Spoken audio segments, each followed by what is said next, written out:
The so-called WNBA dynasty just got steamrolled, and the superstar who was supposed to lead the charge, she couldn't save them. In fact, she couldn't even slow the bleeding. The Las Vegas Aces, with all their rings, all their swagger, and all their media hype, just got humbled by a team they've bullied for nearly a decade. And here's the kicker, Caitlin Clark didn't even play. What happened on that court wasn't just an upset, it was a complete demolition. The Indiana Fever didn't squeak by.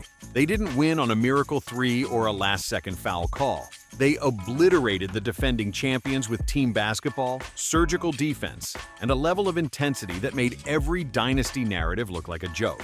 The scoreboard read 81-54, but the message it sent, that was way louder. And the best part? The Fever did it while the refs practically wrapped the game in a bow for Vegas. Whistles, non-calls, phantom jump balls, it didn't matter.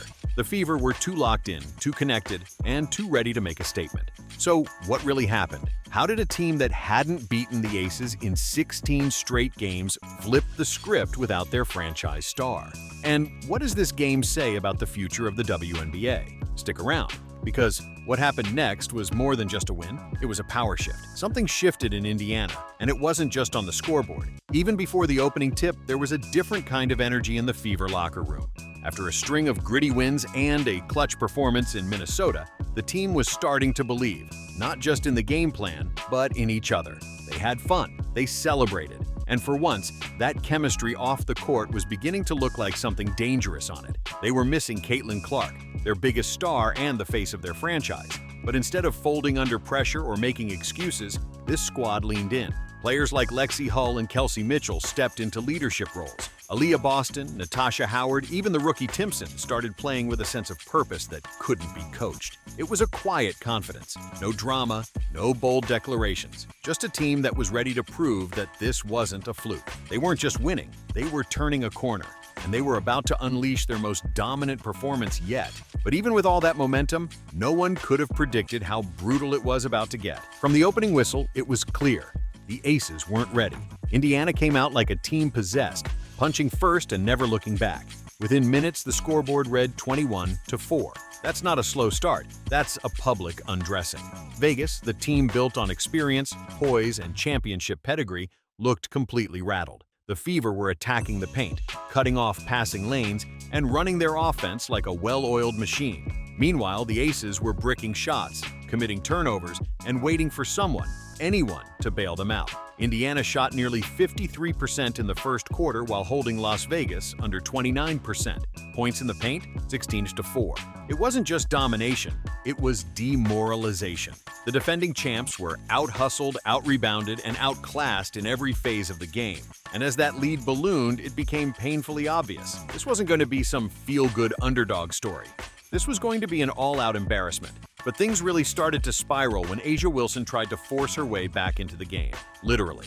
And what happened next had everyone watching in disbelief. It was the kind of play that should have been textbook. Third quarter, Vegas desperate for a spark, and Lexie Hull doing what she's done all season, grinding. She boxed out A'ja Wilson so cleanly it could have been used in a coaching clinic. Perfect position, controlled aggression. She earned that rebound. But instead of backing off, Wilson came flying in from behind, reaching over Hull's shoulders in a reckless attempt to grab the ball. Anyone who's watched a single AAU game knows that's an over-the-back foul. Plain and simple. Except the refs didn't see it that way. They called a jump ball. The arena paused. Stephanie White was livid on the sidelines. Even the commentators were stumbling over their words, unsure how to explain what they just witnessed. It wasn't just a bad call. It was a call that screamed favoritism. Wilson bulldozed Hull and somehow got rewarded for it. For a brief moment, it felt like the tide might shift. Vegas was being handed a lifeline, a chance to flip momentum in their favor. But here's where the Fever proved just how far they've come. They didn't unravel. They didn't get in their heads or start whining. They locked in even harder and turned that blatant injustice into pure fuel. What happened in the next few minutes silenced every doubter in the building. If the first quarter was a statement, the second was a mic drop. The Indiana Fever didn't just weather the storm after the blown call, they buried the Aces in it. They exploded for a 25-10 quarter, shooting an unbelievable 82% from the field. That's not a hot streak. That's surgical basketball. Every possession was crisp, every pass had purpose, every shot felt inevitable. And Vegas, they completely fell apart. While the Fever were going 6 for 6 in the paint, the Aces clanked their way to a miserable 3 for 13. The halftime score was 46-24. Yes, 24 points in an entire half for the most dangerous offense in the league. And let's not forget, this was supposed to be the moment Vegas fought back. The refs had already gifted them that jump ball. A'ja Wilson was racking up free throws like loyalty points, but none of it mattered. Indiana's defense rotated like clockwork, swarmed every ball handler, and turned Vegas's sloppy possessions into transition gold. Aaliyah Boston played like a woman possessed. Kelsey Mitchell was dropping buckets with icy precision. Natasha Howard looked like she wanted to fight the entire Aces front court by herself. This wasn't just one player going off, it was a full-blown team takeover. And with every dagger three, every forced turnover, you could see the Aces' body language shifting, from frustration to disbelief to something worse, defeat. But somehow, the box score told a different story, because buried under all that chaos was a number that didn't quite add up. At first glance, A'ja Wilson's stat line looked dominant. 29 points on 9 of 18 shooting, 11 of 13 from the free throw line. On paper, she did everything a superstar should. But take a closer look, and the illusion falls apart. Nearly half of Wilson's points came from the line, gifted by refs who were clearly more generous than they were observant. 13 free throws? That's 4 fewer than the entire Indiana team combined. Meanwhile, the rest of her squad was collapsing in real time. The supporting cast that helped Vegas win championships completely vanished. Dana Evans shot 1 for 10. Chelsea Gray, who some people still insist is better than Caitlin Clark, had 2 points, 5 turnovers, and barely touched the stat sheet in any meaningful way. The Aces as a team shot 16% outside of Wilson. Let that sink in, 16%. This wasn't Wilson carrying her team. This was Wilson surviving while everyone else drowned. And while she was racking up what looked like all-star numbers, the scoreboard told a different story. Vegas was down by nearly 30. Her buckets meant nothing. They didn't shift momentum. They didn't ignite a run. They were empty calories, highlight reel filler with no substance behind them. Meanwhile, the Fever didn't have a single 30-point performance. They didn't need it. What they had was depth, balance, and a bench that refused to be silent, including one voice that never stopped echoing from the sidelines. Caitlin Clark didn't play a single minute. She didn't hit a logo three or thread a no-look pass. But don't get it twisted. She was still running the show. From the bench, Clark was electric.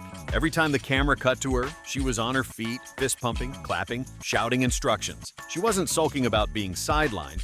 She was fueling the fire. Her energy was contagious. It spread across the roster like wildfire. That's what leadership looks like. She celebrated every big rebound like it was a buzzer beater. She lit up after every forced turnover like it was a championship moment, and her teammates fed off it. The Fever didn't play like a team missing their star. They played like a team who knew their star was still right there with them, lifting them, pushing them, believing in them. Compare that to the Aces bench, where the vibe was non-existent. Shoulders slumped, eyes empty. No spark, no voice, no fight. They looked like a team watching their title window slam shut in real time. Caitlin Clark didn't score a single point, but she impacted every one of them. Because that kind of presence, that kind of buy-in, that's what separates hype from greatness. And while she led with her voice, her teammates backed it up with the kind of basketball that sent the league's so-called dynasty crashing down hard. The Fever weren't just good, they were terrifying. Indiana held the mighty Las Vegas Aces to 26% shooting, their worst offensive performance in over 15 years. This wasn't a cold night. This was defensive strangulation. Every pass was contested. Every drive got met with a wall. Every cut turned into a trap. It was like watching 5 players move with one mind. Rotations were perfect. Help defense arrived on a string, hands in passing lanes, feet in position, bodies flying for loose balls. They weren't just defending, they were dismantling. And on the other end, it was art. 24 assists on 31 made field goals. That's not just unselfish, that's elite execution. The ball zipped around the court until someone had a clean look, and then, bang! Kelsey Mitchell was lights out with 25 points. Aaliyah Boston dominated the paint with 20 and 7. Natasha Howard dropped a double-double and took home the Commissioner's Cup MVP. Even rookie Kennedy Timpson chipped in with steals and blocks that disrupted Vegas's rhythm. It was clinical, relentless, beautiful.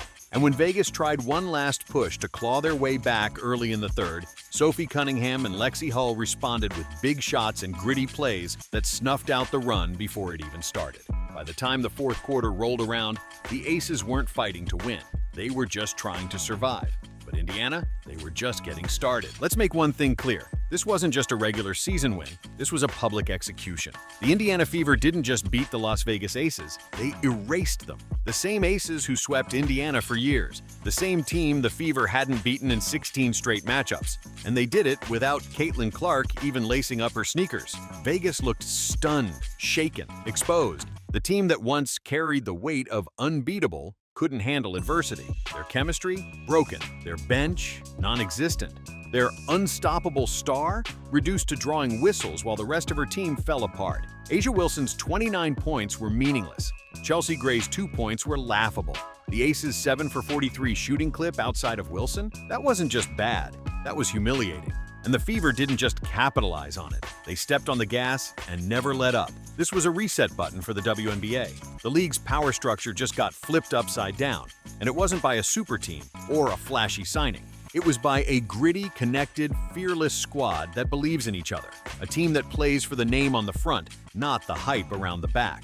The Fever didn't squeak by. They sent a warning shot to the entire league. A new era has arrived. And they're not waiting for permission.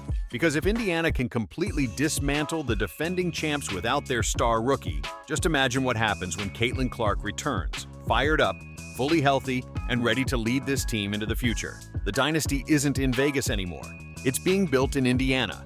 One brick, one shuttle, and one blowout at a time. So here's the bottom line. This wasn't just a win, it was a reckoning. The Indiana Fever didn't beat the Las Vegas Aces because they got lucky. They didn't sneak by thanks to one hot shooter or a last-second call. They dominated from tip-off to the final buzzer. They played like a team that was tired of being overlooked, tired of being disrespected, tired of hearing about dynasties they were supposedly never part of. And they did all this without Caitlin Clark. That should terrify the rest of the league. Because what we just witnessed wasn't a fluke. It was a blueprint for how to dismantle hype with hustle, how to destroy narratives with discipline, how to win with heart, chemistry, and grit. The Fever are no longer a rebuilding project. They're not just a fun underdog story. They're a problem, a serious, playoff-bound, chemistry-fueled problem. And when Caitlin Clark returns, with the fire she showed from the sideline and the talent she brings to the floor, this league better be ready. Because the Fever are heating up, and they're not cooling off anytime soon. If you ride with Indiana, drop a CC and Lexie in the comments. Don't forget to like, subscribe, and turn on notifications so you don't miss the next chapter in this wild WNBA power shift. The dynasty days are over. A new era just began.